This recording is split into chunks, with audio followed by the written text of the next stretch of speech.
Hi, if your goal is to rise from 500 to over 600 on SAT Math, you're in the right place. You don't need to ace the hardest questions. You need to stop leaving easy points on the table. Today, we're covering a concept that bridges that exact gap. Now, here's Mazen Haidar. Hi. In this lecture, I'm going to talk about linear equations in one variable. I'm going to solve 8 questions. 2 of them are word problems. All right? So let's go ahead and start. All right.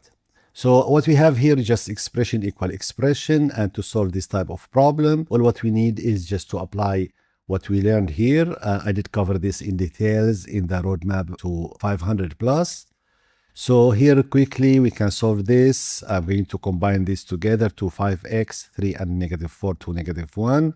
And then I'm going to take away x from both sides, or I'm going to move this positive x to the other side. It becomes negative. Either way, you can apply either method or the way of thinking.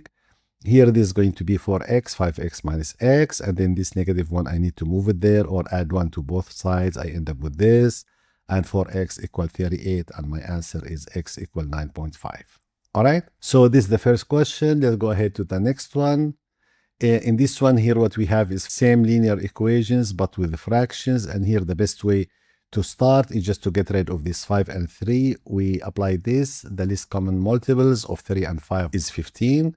So I'm going to multiply both sides with 15. And what I'm going to do now, 15 over 5 is going to be 3 times 3 is 9. 15 over 3 is 5. So I'm going to end up with 9x plus 15 times 4 is 60. Now all what I need to do is just put this there and find the value of x, which is negative 15. All right, let's move on to the next question. Here I have two unknown, a given equation, and you need to evaluate an expression. All right. And if you did follow my roadmap to 500 plus, I talked about that in generally speaking, we can solve or manipulate given equation to evaluate required expression. But in case that you have two unknown, two variables, you cannot solve. There is no way for you to find the value of w or z, and then you substitute these values here. The only way is to manipulate to evaluate the required expression. So here, you start here, you need to end up here, and you can only end up with the value of this by manipulation.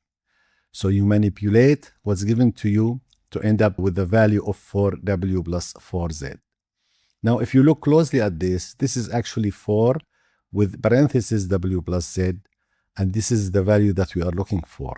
And you can tell there's some relationship here between these two.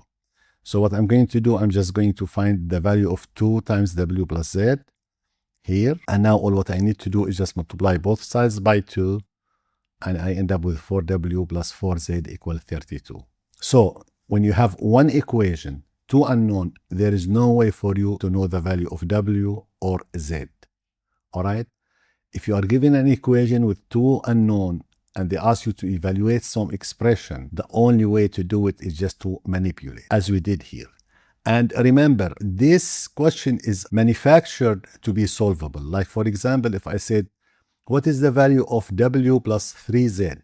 There is no way for you to know this, okay? Because there is no relationship.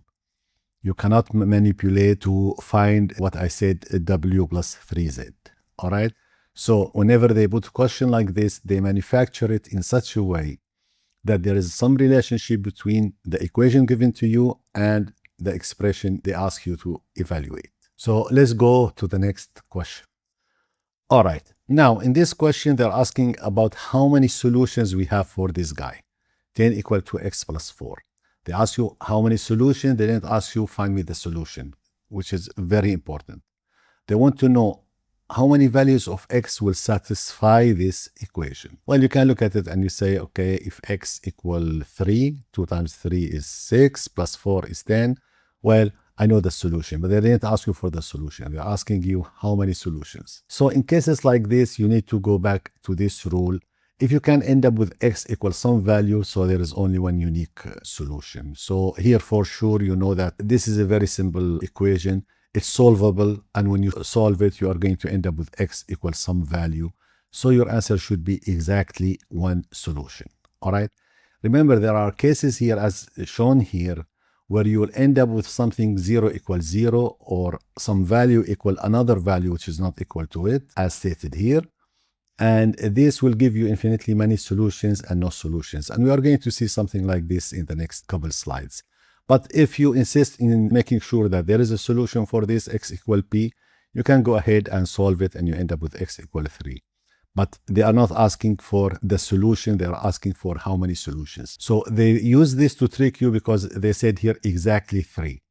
Well, exactly 3, you might solve and you find 3 and you say, okay, this is my solution. Well, they didn't ask for the solution, they're asking for the number of solutions.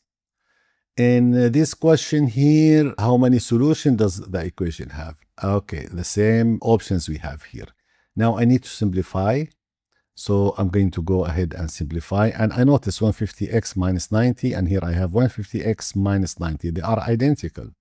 So I can cancel out everything and I will end up with 0 equals 0, which put me in this case. I have infinitely many solutions. What does it mean? It means regardless of the value of x, because as you see here, x is vanished, there is no x. Regardless of the value of x, this equation is always true. Because as you solve, x itself as a term vanish. It doesn't exist. And you end up with 0 equals 0, which is true. Always true. Meaning there's infinitely many solutions. X can take billion and billion and billion of values and still have this equation true. So let me go ahead and put the answer here, infinitely many solutions. And now what I'm going to do in the next slide, I'm going to change this 6 to be 1 and see what type of things will change, okay? Now I'm going to simplify as usual. And when I do that, 150x and 150x will cancel out and I end up with 90 equal 15. Divide both sides by -1. 90 equal 15, it makes no sense. It's wrong. So accordingly, there is no solution. There's 0 solution for this equation. There's no unique value. There's no magic value of x that will ever make this true. Why? Because as you solve, the x value vanish and you are ending up with 90 equal 15, which make no sense. So there's no solution. There's no unique value of x that will ever make this true. Let's move on to the next question. And here what we have, Hector used an auger to remove corn from a storage bin at a constant rate. The bin had originally 24,000 bushels when he began. After 5 hours, what remained is this amount. And they're asking at this rate, remember constant rate here, at this rate, how many total hours will Hector have used the auger when this amount is left? All right.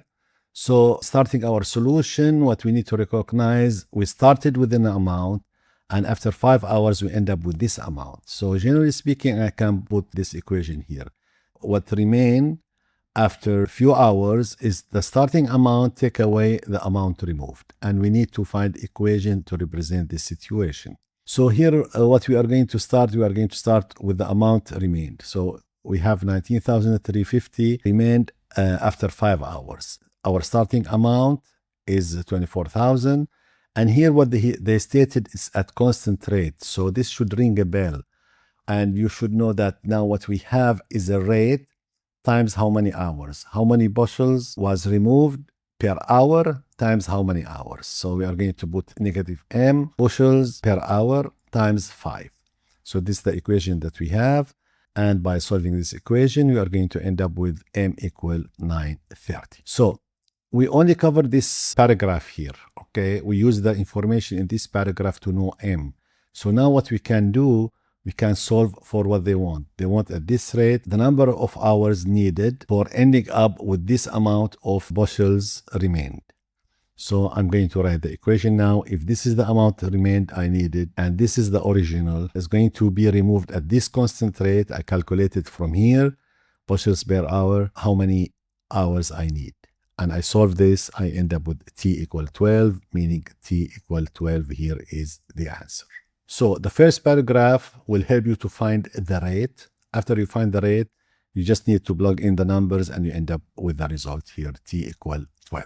And a quick comment, this format that we have, when we have y equals some constant value, and this constant value increased or decreased at constant rate, here is decreased at constant rate, is basically the basics for our next lecture, which is linear equations in two variables. And the general format here, y equals c, the initial value, plus mx, and m could be negative or positive. Negative if the value of y gets reduced when x change, or increased, then m will be positive when x change. But this is just a hint about what we are going to talk about in the next lecture. All right, let's go to the final question in this video. A snack stand sells granola bars for $2 each and bottles of water for $3 each. Customer spends a total of $37 on granola bars and bottles of water. If the customer buys 5 granola bars, how many bottles of water does the customer buy? So let's start by just putting what's obvious. The total cost the customer is going to pay is for the granola and the bottles of water. And here we know that the customer spent a total of $37, so I'm going to put it here.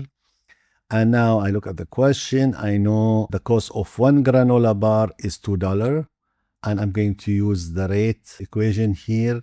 If this is the cost of one granola bar and I have X bars, if I multiply them, this is going to be the total cost. So this is exactly what I'm going to do. I'm going to say $2 per bar. And I know that he bought 5 granola bars. So I'm going to put 5. Next, what I'm going to do, I'm going to take care of cost of bottles of water. I know $3 each, so I'm going to add $3 each for each bottle of water. And how many bottle of waters I have, I don't know. Actually, this is what I need to calculate. So out of this, I can find the value of y.